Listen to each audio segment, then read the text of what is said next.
que decimos que realmente es necesario fortalecer espacios, no generar estas propuestas para mejorar la formación de docentes, mejorar lo que es la enseñanza en las diferentes unidades educativas o escuelas, como nosotros la denominamos.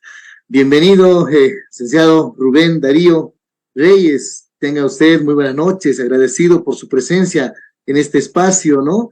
Y reciba también un saludo cordial cada uno de ustedes de aquí del Ministerio de Educación y de la Escuela Superior de Formación de Maestros, desde la provincia de Aroma, del Departamento de La Paz, Bolivia.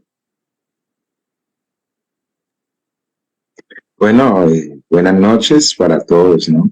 Y bueno, placer poder compartir con ustedes. Yo estoy en Cali, ¿sí?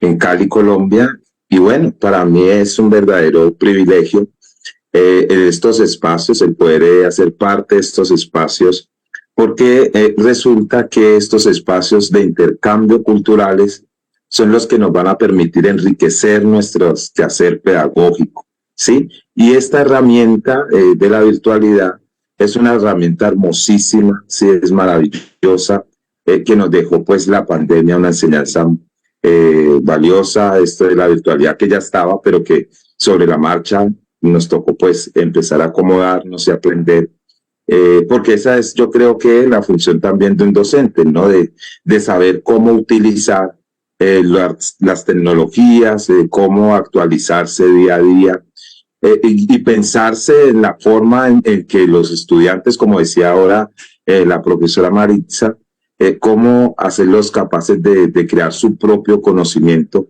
de construir, ¿no? Su propia, un pensamiento crítico, digamos. Y entonces el docente simplemente le ofrece, es como un orientador, un guía, que le muestra todo un panorama, le abre un abanico y le dice, sin imponerle nada, simplemente le muestra, esto es lo que hay, ¿cierto? Esto es lo que te ofrezco, y yo soy como simplemente un orientador. Entonces yo siempre celebro esta virtualidad porque aparte de ellas, sobre el tema pues que vamos a tratar o que voy a tratar, tiene mucho que ver, ¿no? En las estrategias que orientan mi trabajo, ¿ya? Porque mi trabajo fue uno antes de la pandemia y después de la pandemia, mi trabajo cambió, ¿sí? La manera de enseñar cambió, cómo la virtualidad yo pude aterrizarla a mi quehacer pedagógico, el cual estaba lejos, ¿no? Es decir, de no haber pensado en estas plataformas y en la forma en que estas plataformas virtuales enriquecieron ese proceso formativo de los jóvenes, ¿no? Y de las jóvenes, de qué forma el contacto con otras culturas les permitió enriquecer, digamos, su acervo personal, la visión y la interpretación que ellos tenían, incluso jóvenes que todavía no habían pensado en qué estudiar, ¿sí? Ya iban a salir pues de secundaria del colegio y para ingresar a una universidad, pero no sabían, ¿no? Estaban todavía inciertos y con esto de la pandemia pues eso se agudizó más. Entonces el haber hecho de la virtualidad una forma, digamos, de reinventarse, ¿sí? De encontrarse con otros saberes, de abrir un panorama diferente, pues a ellos, a muchos, esto por experiencia, les permitió, digamos, establecer, crear como eso que no les faltaba, es decir, no tenían un norte, pero con estas estrategias que diseñé, que ahora las voy a compartir, a muchos estudiantes pues, les permitió llevarlo a la realidad, ¿no? Y esa es, yo creo que el desafío de un docente que se enfrenta con los cambios, que se enfrenta con estas nuevas tecnologías, es hacer de ellas una herramienta para enriquecer su trabajo, ¿no? Entonces, en ese sentido, pues miren, yo voy a abordar este tema de la lingüística aplicada a partir, ¿sí? A partir de estos tres ítems, digámoslo así, y es, ¿qué es la lingüística aplicada? Por una parte, después, miramos alrededor de una problemática de enseñanza de la lengua castellana y la literatura, porque es que nosotros los docentes, ¿sí?, de castellano y de literatura, digamos que hay un canon, ¿sí? Hay un manual escolar, un manual de texto, digamos, que es creado por el ministerio, ¿no? Los ministerios crean como esos manuales escolares en los que el docente, cuando está empezando a trabajar, se aferra a ellos, ¿sí? Se aferra y es apenas obvio, ¿no? Aferrarse a estos manuales porque él apenas va a tener una práctica, ¿sí? Él está empezando a ejercer su profesión. Pero resulta que estos manuales muchas veces están desfasados del contexto en el que yo me voy a desempeñar, ¿sí? O sea, lo que está allí, el contenido, digamos, de lo literario, yo voy a hablar de literatura y lengua castellana, ¿sí? Porque algunos docentes tratan de enseñar español o castellano a través de la literatura, ¿no? A través de obras literarias, mirar reglas ortográficas o adjetivos, o toda otra cosa que no tiene nada que ver con la enseñanza, digamos, o el disfrute de la literatura, que es otra cosa diferente a enseñar gramática y ortografía y lengua castellana, ¿sí? Entonces, en este punto de la problemática de la enseñanza, es mirar de qué forma estos cánones o estos programas de enseñanza muchas veces están desfasados con la realidad, con el aula en la que yo voy a ir. Y en ese sentido yo tengo que tener un conocimiento sobre quién yo voy a aterrizar este canon, a quién es que yo le voy a enseñar, qué sabe, ¿no? ¿Qué sabe la otra persona con la que yo me voy a enfrentar?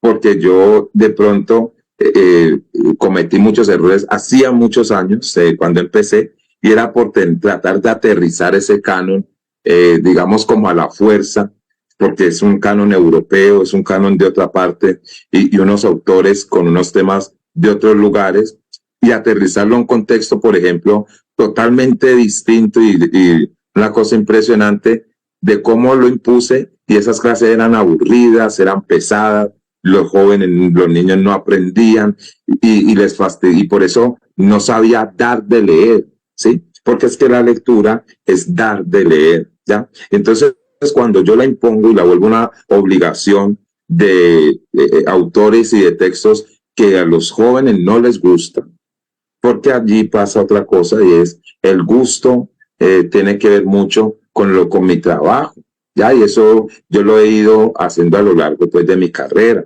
¿ya? De mi trabajo.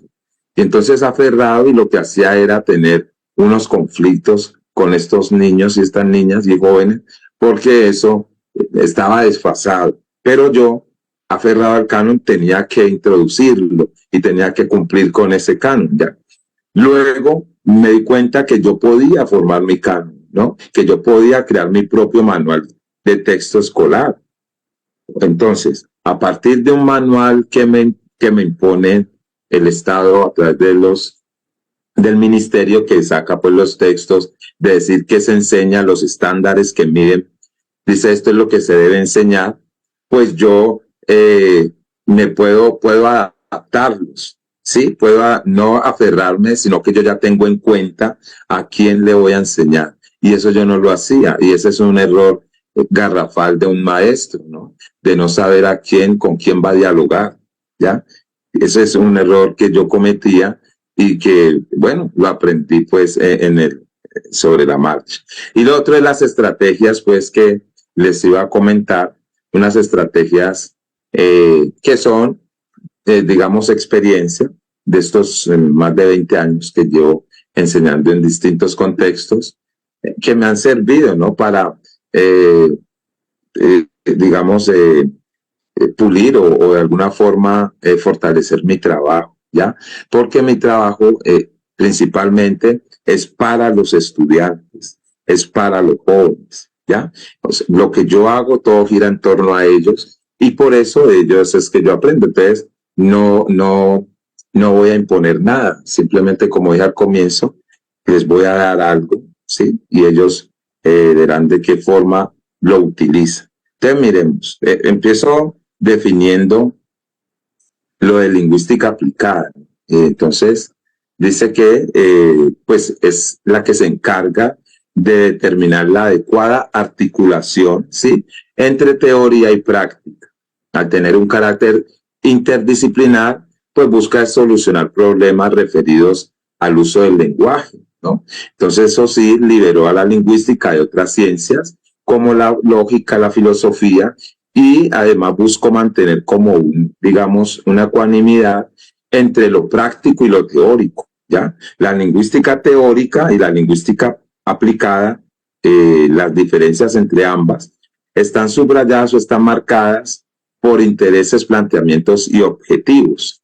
A ver, para la teoría, para la teórica, sí, la lingüística teórica, el objetivo es generar conocimiento, ¿ya?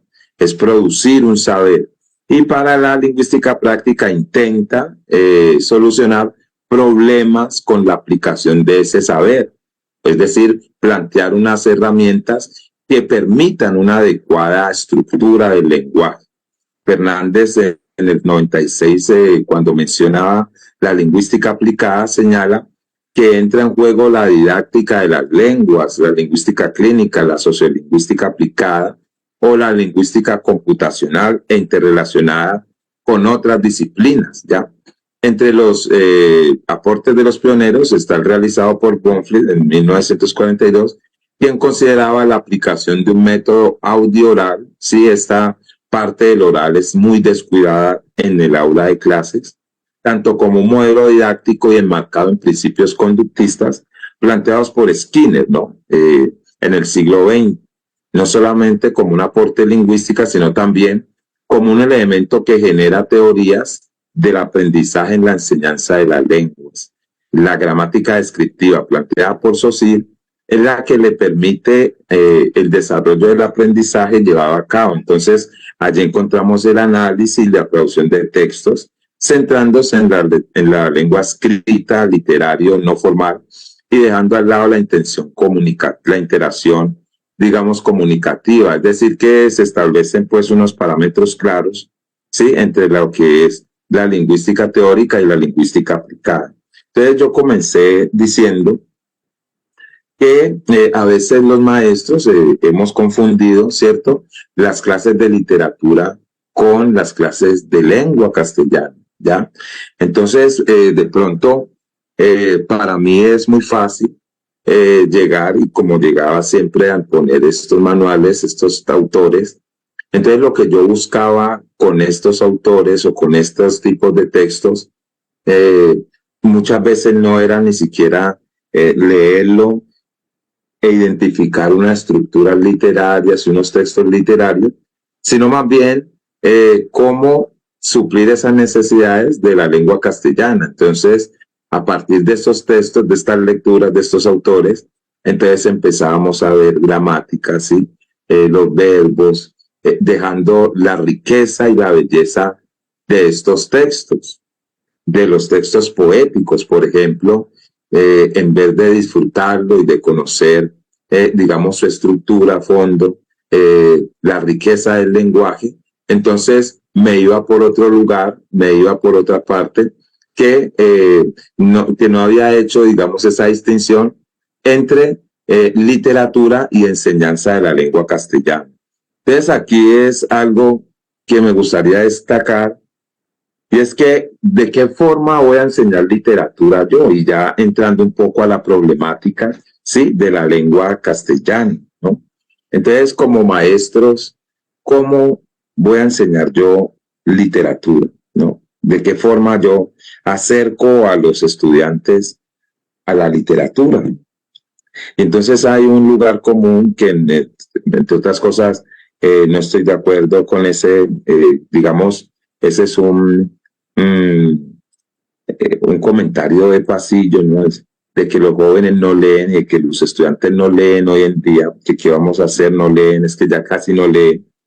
Pero yo he descubierto que eso no es así, ¿no? Que no es tan cierto, ¿ya? Que se lee más incluso, pero se lee de otras formas. Hay otras maneras de leer, ¿ya? Entonces, cuando, por ejemplo, ahora que les planteaba que habían unos cánones o unos temas, unas obras desfasadas, del salón o del contexto en el que yo iba a dar una clase, yo no tenía en cuenta qué era lo que leían los jóvenes, ¿no? Qué era lo que les gustaba leer a esos jóvenes.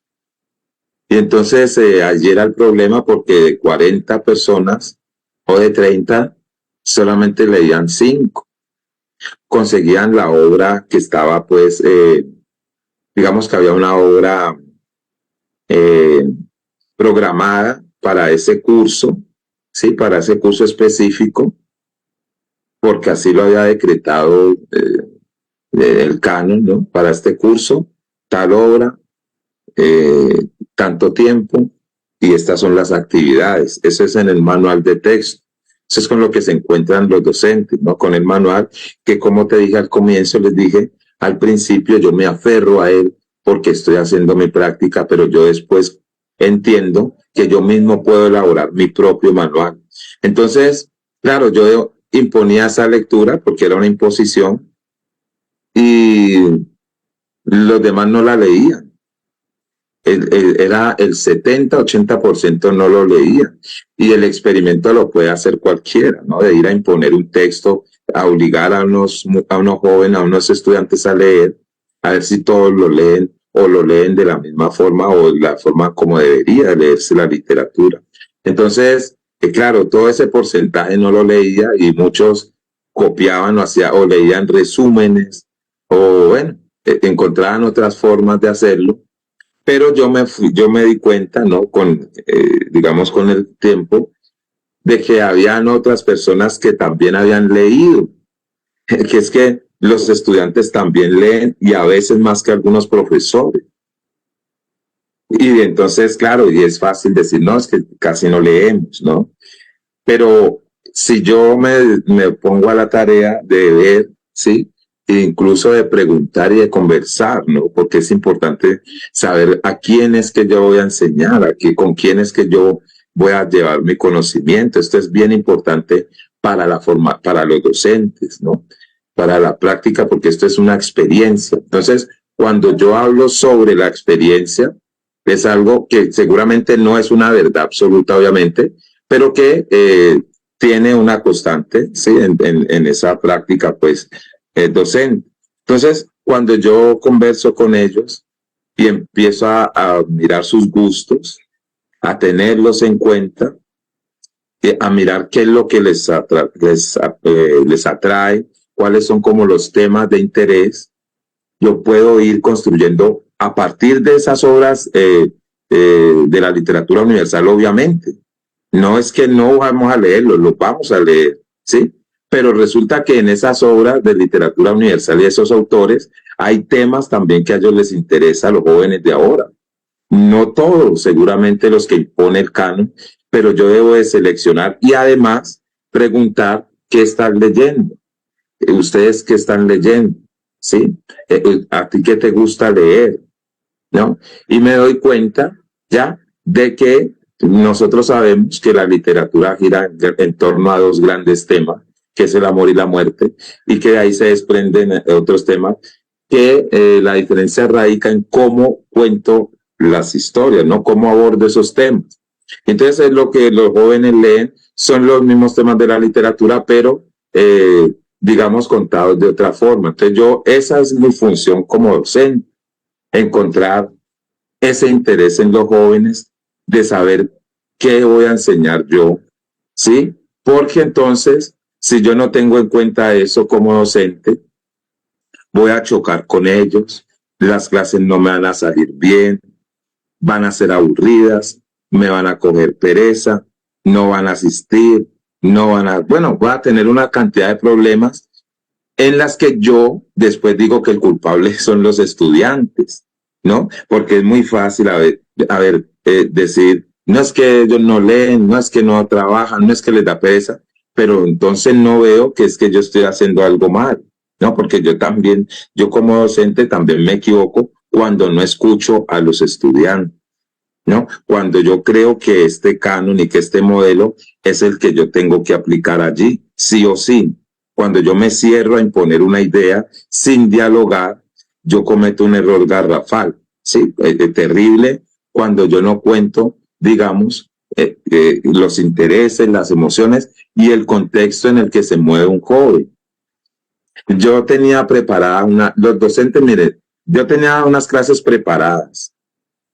Siempre llevo clases preparadas, pero llevo también las clases que no he preparado, porque resulta que dentro de esa clase salen otras cosas con las que yo no contaba, pero que tengo que estar preparado. Es que es paradójico, pero en las aulas de clase pasan muchas cosas que yo tengo como docente que resolver ahí mismo. Y yo había planificado una clase, pero resultó otra cosa y yo tengo que estar preparado para eso. Por ejemplo, en la pandemia nadie se lo esperaba. Sí, el confinamiento no nos lo esperábamos. ¿Y ahora qué hago con estos libros? ¿Cómo vamos a seguir enseñando de la misma forma si estamos desde una pantalla? Yo no puedo empezar a enseñar de la misma manera porque es que ya cambió la práctica o la dinámica de la enseñanza con la virtualidad. Bien, entonces, adentrándonos un poco sobre esto de las problemáticas, entonces, digamos que desde la antigüedad, ¿sí?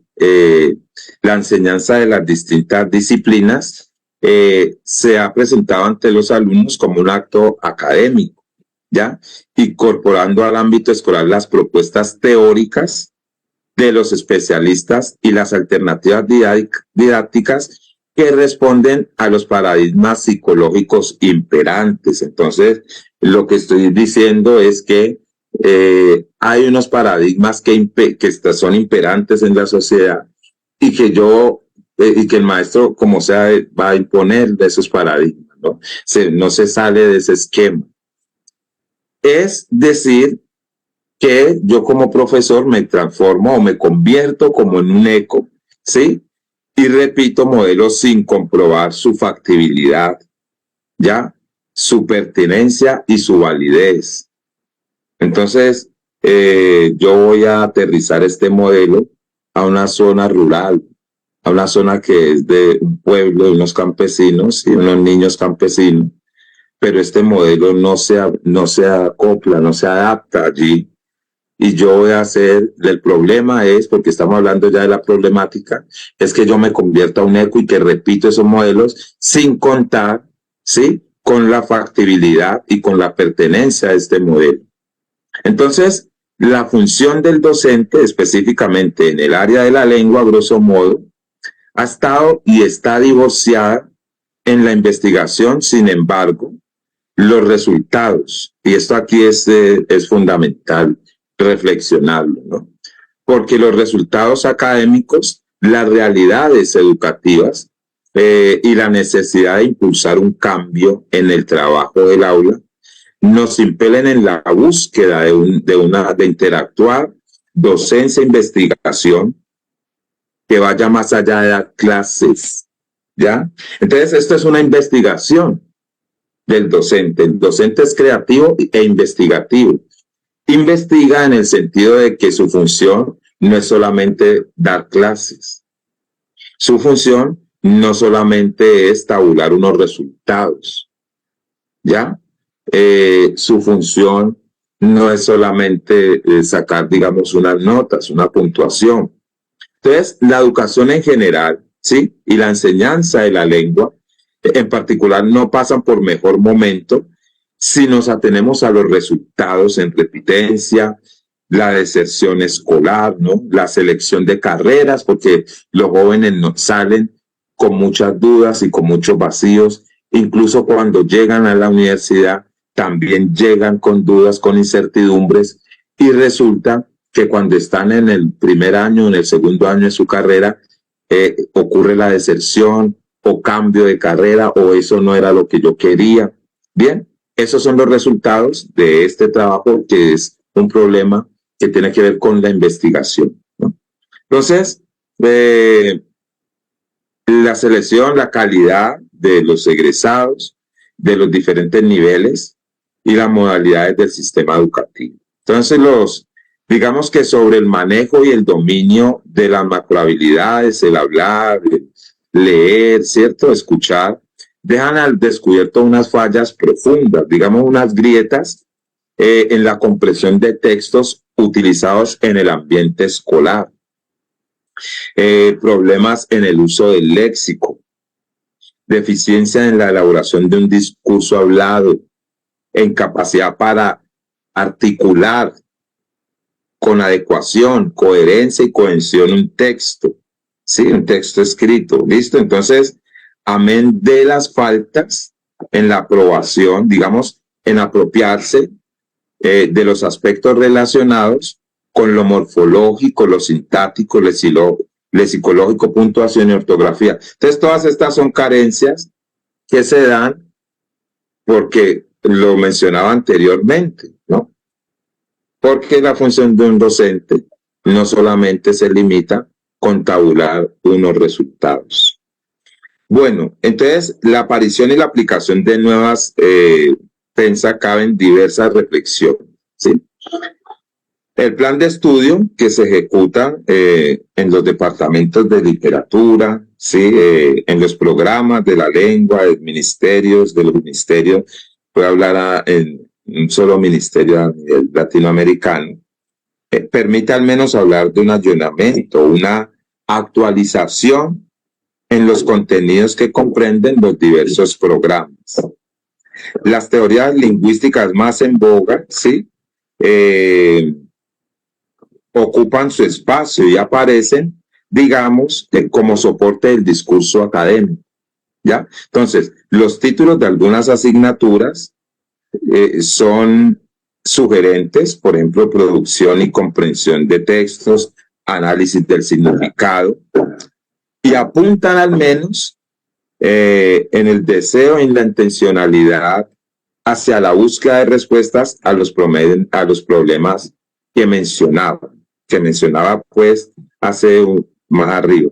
Entonces, no obstante, la comunidad intelectual, sí, principalmente a través de artículos, de estudios, de reportajes de prensa, incluso de reunirse, también explica varios de los macroproblemas de la educación, ¿no? De la educación, digamos, latinoamericana. Aquí estoy de pronto centrándome en Colombia, pero a veces hay una constante en todas las escuelas, digamos, en la educación latinoamericana, ¿ya? Entonces, en función del gran decalaje, que entre las exigencias de objetivos obligatorios, iniciales ideales y los conocimientos y destrezas realmente adquiridos por los educandos al final del proceso.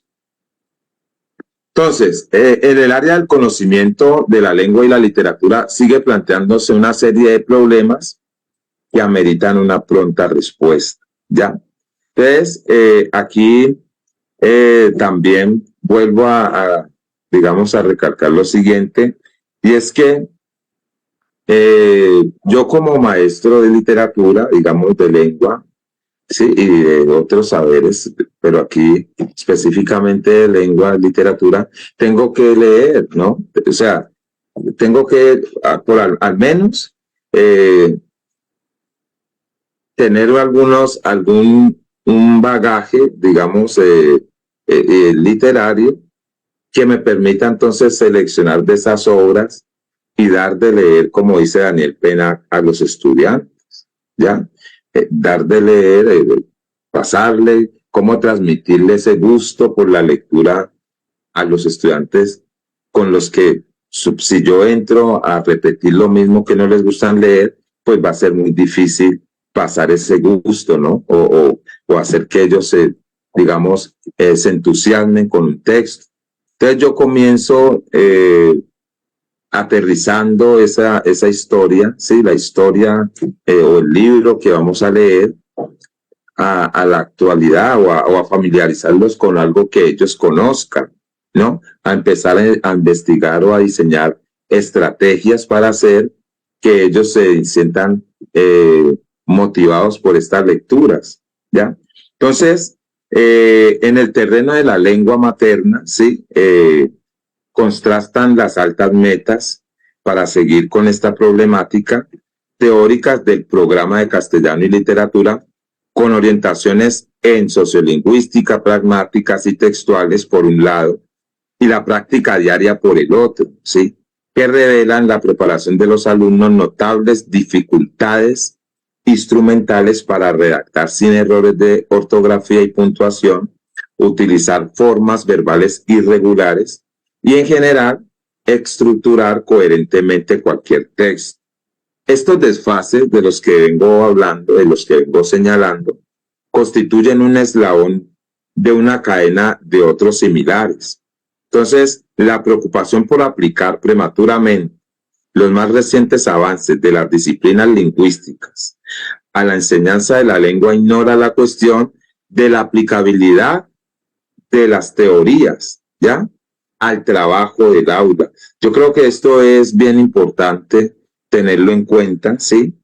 Porque específicamente sin el desarrollo de los métodos adecuados, es que las teorías, las diferentes, digamos, estudios, investigaciones, ¿cierto?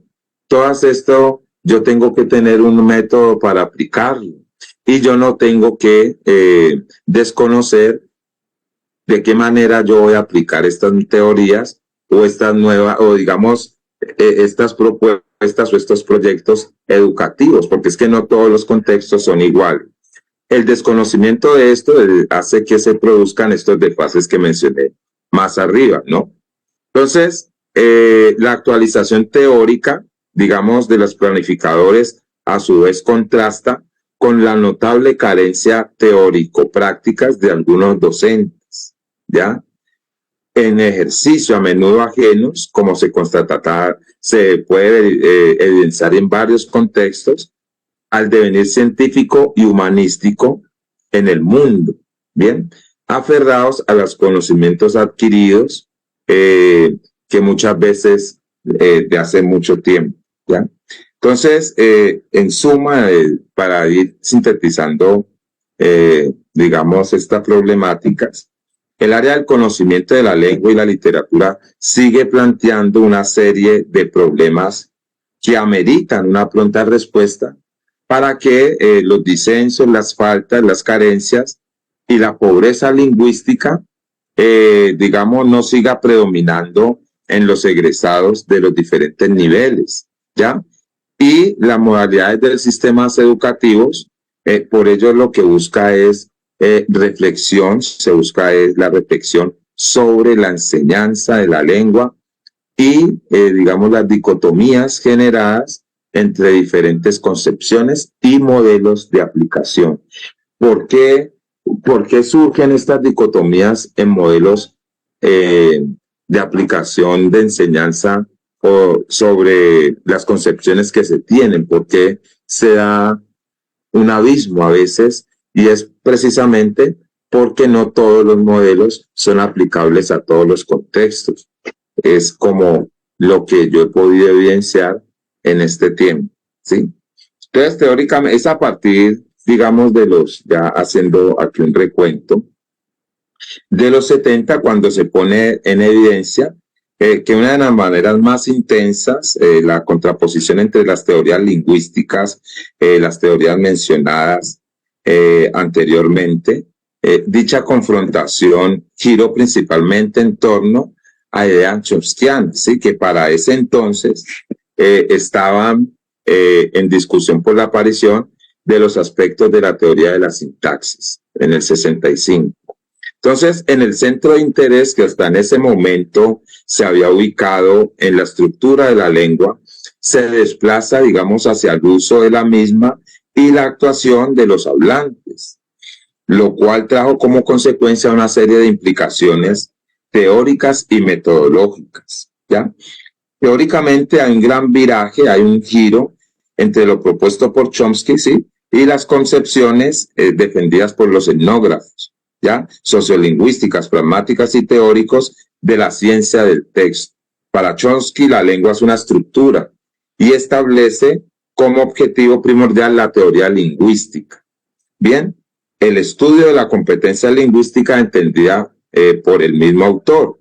Entonces, el conocimiento que el hablante oyente ideal de su lengua en una comunidad lingüística del todo homogénea, que sabe perfectamente su lengua y al que no afectan condiciones sin valor gramatical, como son las limitaciones de memoria, las distracciones, cambios de centros de interés y errores al aplicar su conocimiento de la lengua oral.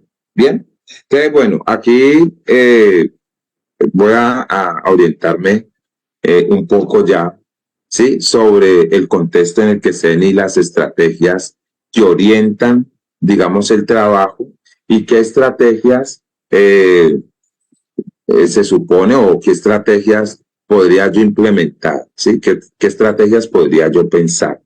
Entonces, digamos que las teorías descartan los factores socioculturales. Primero, antes de abordar esto, tengamos en cuenta muchas veces que esos factores étnicos y antropológicos y que esas teorías se sustentan en premisas ideales, ¿ya? Esto se sustenta en premisas ideales. Es decir, que se va a probar algo sin conocer un factor sociocultural. ¿Ya? Yo voy a probarlo, pero resulta que no conozco el factor étnico, por ejemplo. Y entonces en ese canon literario que está diseñado para un grado, para determinada edad, digamos, por una premisa ideal, ¿sí? Que entonces un canon o un manual de texto se puede estructurar o se puede diseñar sobre una premisa ideal y desconozco lo étnico, el factor étnico, y en una zona por acá en Colombia principalmente, que es una zona afrodescendiente, ¿sí? Resulta que en el manual y en los cánones no aparecen literatura negra, ni de afrodescendientes, ni de indígenas, ¿sí? Entonces, de qué forma yo voy a enriquecer, ¿sí? El proceso de estos jóvenes de estos lugares, si el contexto, es decir, lo que yo les llevo es completamente desfasado con la realidad en la que ellos viven, ¿no? Si el occidente, las historias que voy a llevar, los temas que voy a tratar, va a ser diferente según pues el canon, lo que yo voy a aterrizar allá en ese contexto sociocultural, ¿ya? Y étnico. Entonces, ahí hay una brecha, mira, hay una brecha, ¿sí? Que puede hacer que se evidencia, digamos que esta brecha o ese conflicto de que entra ahí a jugar, se evidencia en las falencias y en las carencias que mencioné anteriormente, ¿no?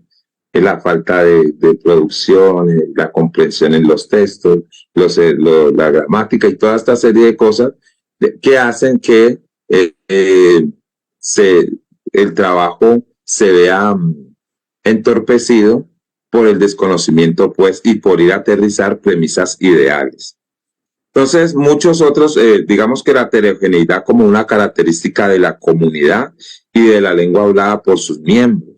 Se constata diferencias en los papeles o roles que se desempeñan sus integrantes. La organización de los medios varía con el uso de que ellos se haga y las situaciones condicionan los estilos, ¿ya? Los registros y la variedad que se pueden dar en los repertorios verbales, de los cuales la comunicación es posible. Entonces, los límites provenientes de las situaciones, los contextos físicos y psicológicos, de los medios orales, escritos y telegráficos, de los propósitos, los resultados procedentes de la interacción, de la estructura social, que son los papeles o los roles desempeñados, y de la jerarquía, que es superior e igual o inferior. Entonces, como estrategia, y para ir, digamos, cerrando, ¿sí? Digamos que el texto adquiere para Van Dyck una identidad muy distinta a la concepción general con la que se le mencionan en los ámbitos educativos, ¿sí? El texto es la unidad lingüística comunicativa fundamental, ¿sí? Producto de la actividad verbal humana, que posee siempre un carácter social. Se caracteriza por su cierre semántico y comunicativo y por la coherencia profunda y superficial debido a la intención comunicativa del hablante de crear un texto íntegro y a su estructuración mediante dos conjuntos de reglas, ¿ya? En lo metodológico, en lo que se atiene a la asignatura de la lengua y la literatura, se introduce una triple modalidad que rompe con la forma tradicional de concebir la enseñanza de la lengua, ¿bien? Que es la transversalidad, la valoración de la competencia comunicativa y la estructuración de los bloques del contenido. Eso en cuanto a lo metodológico. Y en lo psicológico, digamos que primordialmente se centra en el estudio de un proceso cuya expresión no necesariamente se vincula a cambios en el comportamiento. El estudio de procesos exige la idea de un procesamiento y representación interna de la información. Entonces, me voy a detener aquí en lo siguiente, y es que como estrategia, bueno, después de haber, digamos, planteado estas problemáticas, ¿sí? Resulta que hay un alguien o hay un otro, ¿sí? Hay otro al cual yo me voy a dirigir, ¿ya? Y entonces, en la medida en que yo haga ese reconocimiento del otro, al que yo voy a dirigirme, con el que yo voy a dialogar, es que se empieza a construir cualquier proceso de aprendizaje, ¿ya?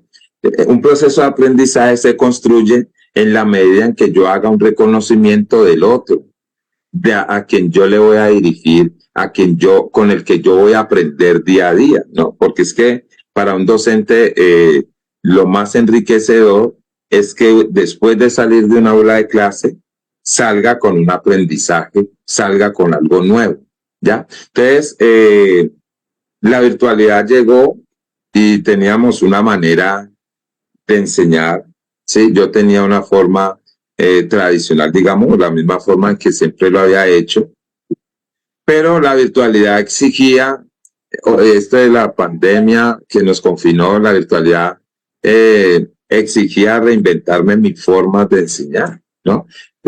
Me exigía, digamos, cambiar ese paradigma del tablero, por ejemplo, ¿ya?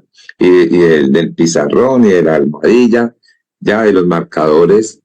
Ahora estaba frente a una pantalla y ¿qué íbamos a hacer, no?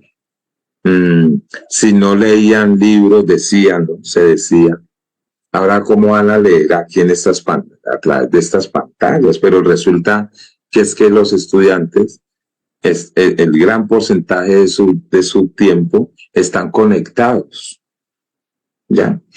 Entonces, empecé, digamos, a diseñar ideas y estrategias que nos sirvieran y que les sirviera a ellos para interactuar con otras culturas, con otros saberes, y encontré a partir de las plataformas, ¿sí? De las plataformas virtuales de las que estábamos utilizando, cómo llegar a estos estudiantes y hacer que ese gusto por la lectura, por la literatura, por la escritura, se despertara a través de las pantallas y en medio de una crisis o de una situación bien difícil como era pues esta pandemia. ¿Quién le iba a interesar la literatura, digamos, no? ¿Cómo iba a ser eso significativo? ¿Cómo hacer de ese suceso el aprendizaje en la literatura significativo en un contexto desolador? Porque muchos estaban teniendo muertes de familiares, ¿no? Pero cuando se conectaban a las clases, digamos que tenían una forma encontraban en las clases virtuales, si estaban atravesando un problema, una manera de evadirse un poco, una manera de sobrellevar esa carga o esa angustia, ¿no?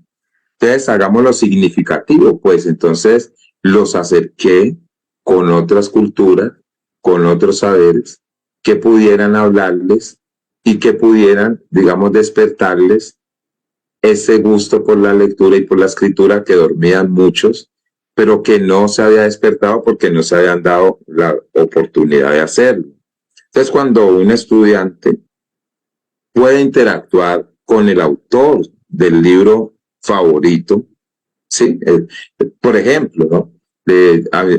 Cuando yo estudiaba y me enseñaban en el colegio todos estos autores, todos estaban muertos, todos los del canon, por ejemplo, ya habían fallecido, y yo con muchas inquietudes por hacerlo, ¿no? A Cervantes, a Shakespeare, y me surgían pues, preguntar, pero resulta que ya se habían dejado de existir hacía muchos años, ¿no? Entonces, estos autores que leen los jóvenes, ¿sí? O que leen los estudiantes, resulta que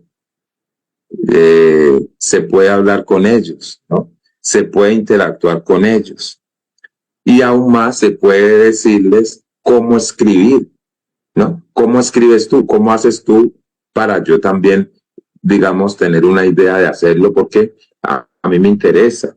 O que ese escritor le hagan hacer al joven la idea de escribir también. Entonces empezamos a ver clases con escritores de diferentes lugares, a estudiar sus obras, a estudiar su trabajo. Y esto pues ha sido porque yo dije que la virtualidad cambió, partió en dos mi forma de enseñar y no la dejé. Yo llevo las clases híbridas todavía hablamos con autores, y estos autores y autoras resulta que entregaron su experiencia, dieron un saber, un conocimiento, y en muchos jóvenes esto caló hondo, y muchos decidieron escribir y ahora han publicado libros, ¿no? Jóvenes que estaban en un mar de una angustia y una incertidumbre, pero que encontraron en la literatura una forma de poder expresar, de poder salir de esa angustia que vivían, aparte de que vivían en un contexto muy difícil, ¿sí? Era en un contexto terrible también de pobreza, de violencia, digamos. Y entonces, imagínate, teníamos algo, como dice la poesía, el más inútil de los oficios, frente a una pandemia y a una zona de violencia. Cualquiera no da un peso por eso no serviría, cualquiera diría que eso para qué. Pero resulta que estos jóvenes a los que les presenta este panorama, muchos encontraron en la literatura, en la escritura, se encontraron con ella una forma de hacer posible algo que seguramente de otra manera no lo habían logrado y que se pudo establecer por medio de la virtualidad, porque estos autores que hoy son asesores de muchos jóvenes, esos que conocieron hace 3 años o 2, y que han publicado textos, pues se encontraron con que necesitaban a alguien, ¿no? Que les despertara, digamos, ese escritor, o que hiciera más significativo el aprendizaje a través de la virtualidad de una pantalla. Entonces yo creo que la función y una de las labores o compromisos del maestro es ese, ¿no? Ser un guía que orienta y le ofrece al estudiante unos panoramas, pero porque lo conoce, porque lo escucha, porque sabe a quién le está enseñando, porque sabe la factibilidad de esos premisas ideales, ¿ya? Sabe si esas premisas ideales se pueden aterrizar en ese contexto y en ese momento, ¿ya? ¿Qué voy a enseñar yo? Entonces yo tengo un manual, mira, yo tengo un manual diseñado en Occidente y lo voy a aterrizar en medio de una pandemia en un barrio marginal de Cali, Colombia, donde unos jóvenes han perdido unos familiares producto de la pandemia.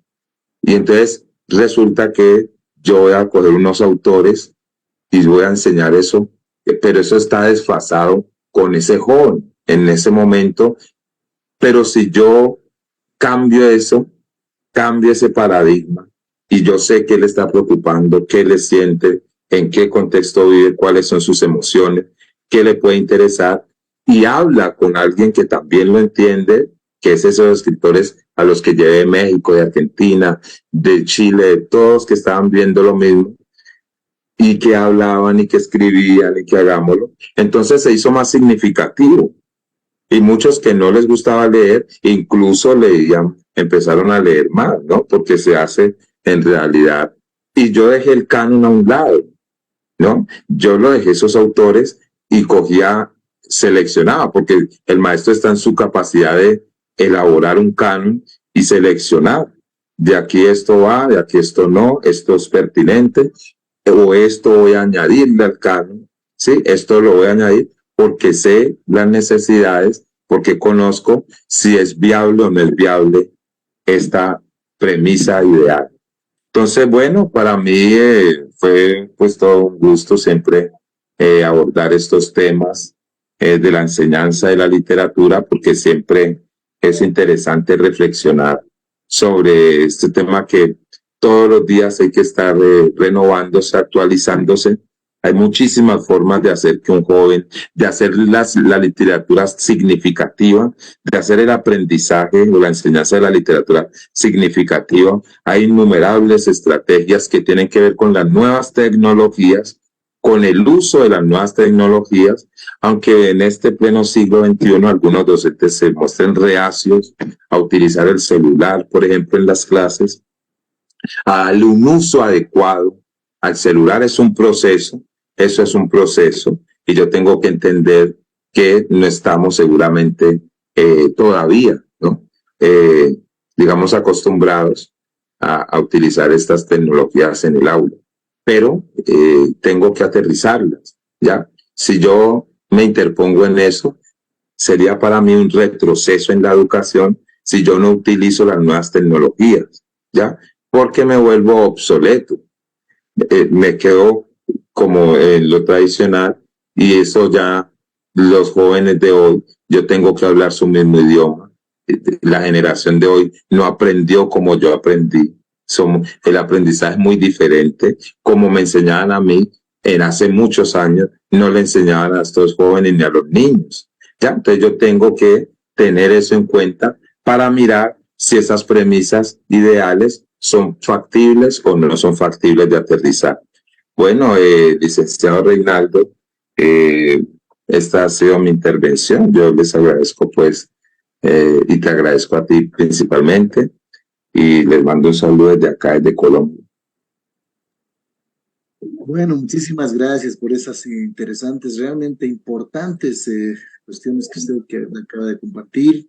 Realmente es importante este espacio. Y esas experiencias que usted nos ha brindado realmente son un espacio de este espacio que nosotros mismos compartimos una sola misma historia, ¿no? Y nosotros estamos en eso igual, en esa lucha de poder generar experiencias que sirvan realmente para aportar, y este sentido de la investigación para generar la escritura, ¿no? Y eso parte de la literatura, es realmente muy importante fortalecer estos espacios.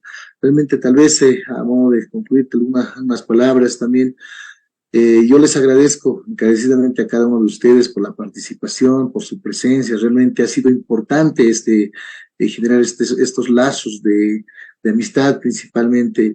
Y aparte hemos mostrado desafíos, hemos mostrado innovaciones, propuestas, y eso es lo que estamos haciendo, ¿no?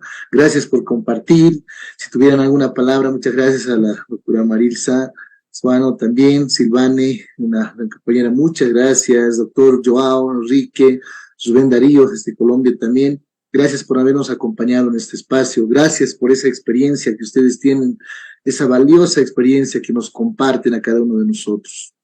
Muchas gracias, un aplauso, un abrazo fraterno a cada uno de ustedes. Cada uno tendría un espacio para dar unas cuantas palabras. Esa Casa Superior de Estudios está en un punto esencial, en un punto específico. Llegamos, abordamos, tenemos estudiantes de todo a nivel nacional, y realmente es importante. Si tuvieran la palabra cada uno de ustedes a modo de despedida, por favor, tienen el espacio. Gracias. Professor Tapia, quero parabenizar por sua capacidade organizativa deste evento, por nos reunir com ustedes com temas que possam transformar, cambiar os pensamentos das pessoas que estamos todos juntos aqui, incluindo nós mesmos. Parabéns, parabéns.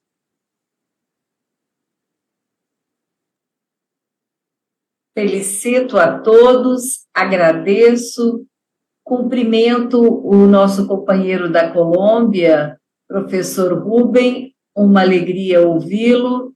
No Brasil, seguimos com o trabalho do Senhor na luta por melhorarmos a qualidade do ensino, da escola e da formação humana. Muito obrigada, uma honra escutá-lo.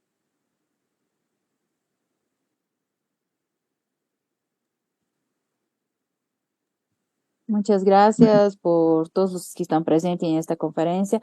Fue muy agradable, una charla comunicativa y que hemos podido expresar varios conocimientos de diferentes países, pero que juntos podemos contribuir para la educación.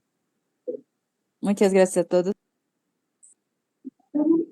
Bien, y también, entonces, a modo de despedida, pues fue un placer compartir con ustedes, también desde acá, desde Colombia, y compartir, digamos, este momento siempre es enriquecedor. Las experiencias, como decía al inicio, es lo que enriquece nuestro quehacer pedagógico, ¿no? Cuando yo escucho al otro, yo me fortalezco y crezco, ¿no? Sobre todo, crezco en mi formación. Y bueno, un abrazo para todos desde acá, de Cali, ¿no? La capital de la salsa.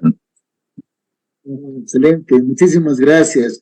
Realmente esperemos tener la oportunidad de tenerlos acá, ¿no? Si se va a abrir estos espacios mucho más, si están ustedes en nuestra Casa Superior de Estudios, van a recibir todo el abrazo fraterno de cada uno de nosotros. Van a ser siempre bienvenidos, ahí está su casa, y ese espacio donde podemos dialogar, conversar, reflexionar, y vamos a aprender del uno al otro. Muchísimas gracias por este espacio, gracias por este día maravilloso. Mañana continuamos con este espacio. Muchísimas gracias. La vida nos bendiga a cada uno de nosotros y sigamos en este proceso de fortalecimiento, de transformación a todos los sujetos de nuestra patria. Muchas gracias. Un abrazo. Gracias, Bolivia. Gracias a cada uno de ustedes por su participación.